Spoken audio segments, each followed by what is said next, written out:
Now, the final 8 knockout phase is beginning, but it's being played out in a single city, Lisbon, and across just 12 days. UEFA have produced a dossier of special rules for the mini-tournament, such as hotel lockdowns, coronavirus testing, and a strict ban on jersey swapping. Well, as it all gets underway, let's speak to Kevin Hatchard, who's a football commentator, joining us now from London. Afternoon to you.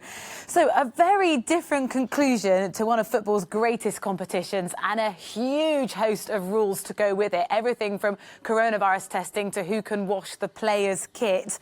Talk us through the logistics. How's it going to work?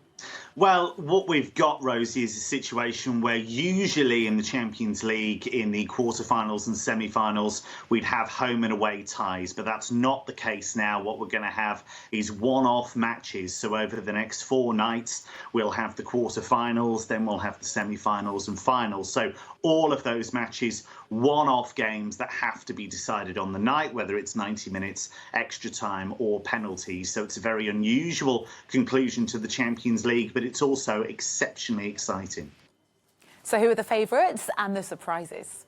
Well, I think Bayern Munich, you'd have to say, with the form that they've shown, they've won 18 straight games in all competitions, done a domestic double. Manchester City played ever so well against Real Madrid in the second leg of their tie, so they will feel that they can win the tournament for the first time. In terms of a surprise, Atalanta could give us that shock tonight because it's their first Champions League campaign. They didn't have any points after 3 group games, only 1 point after 4 group games, but here they are in the quarterfinals. They're a very exciting team to watch.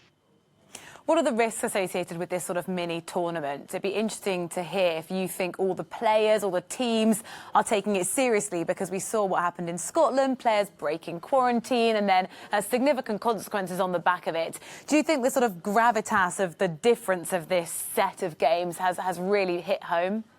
Yeah, well, I think this will be safer because by nature it will be enclosed. Teams will be in their bubbles. I think if you look at the way the Bundesliga prepared for the first week of their restart, they all went into quarantine in hotels. So that was very regimented. And even when the players after that were able to go home, the number of positive cases was so very low. So I think if you look across Bundesliga, Premier League, Serie A, La Liga, the players actually deserve great credit for the way that they approach things.